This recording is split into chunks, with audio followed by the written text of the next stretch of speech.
a lot of infusion centers around. 'Cause even for the medications that we could get, Mhm. um, because of Medicare, for example, they're able to bill like hospitals, and in the doctor's office, we cannot do that. We don't even get reimbursed enough to cover for the medications. Yeah, Um, no, so that's why we can't do it. But like, I don't think that insurances will ever do it because these infusions are like if your body was like a car, these infusions would be like an oil change and balancing of your internal chemistry.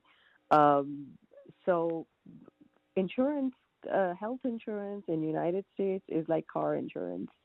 They only cover your disasters and your diseases, and when you're super sick, and you will still have to pay a deductible.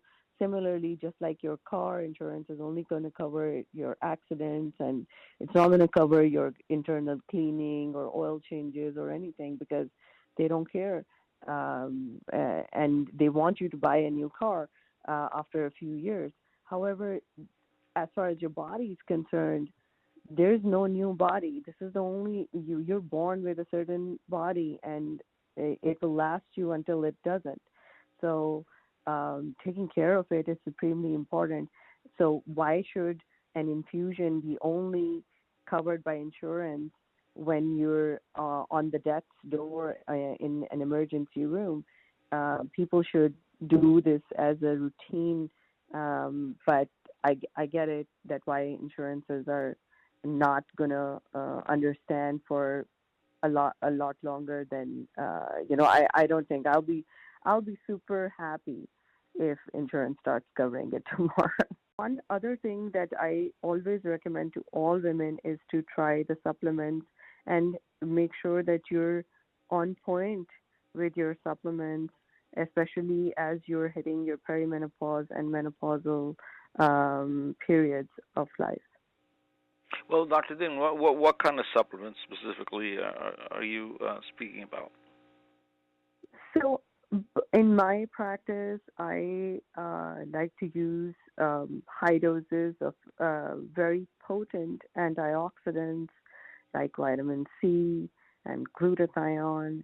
We do like things like MIC, which is methionine, inositol, choline, which act like a liver cleanse.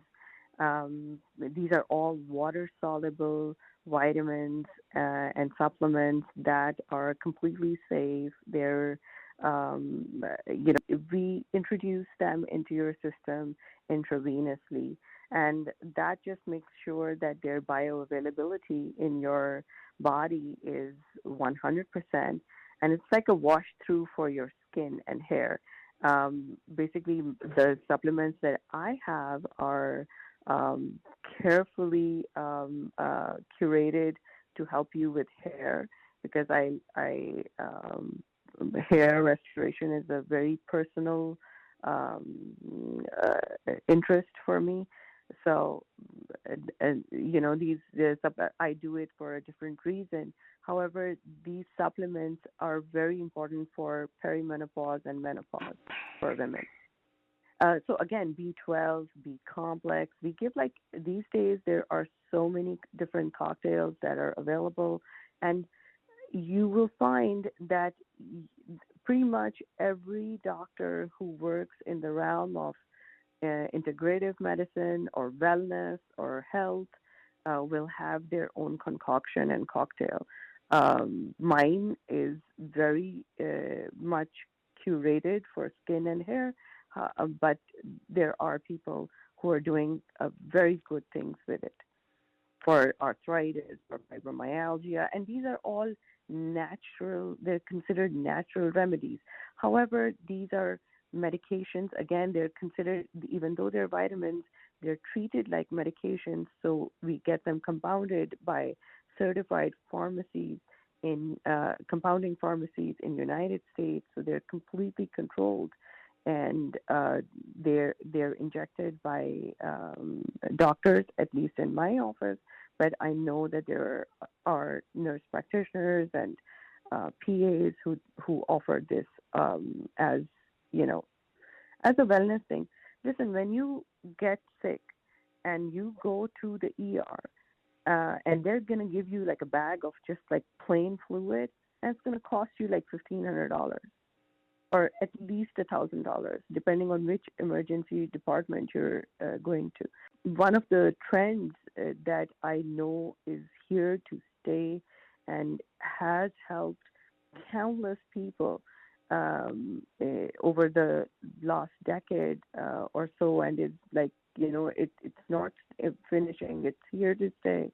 Is the infusions, and people are going to find that this is something that will also that I think currently it's not covered by any insurances or so, but I do feel that this is something that should be offered in pretty much every doctor's office.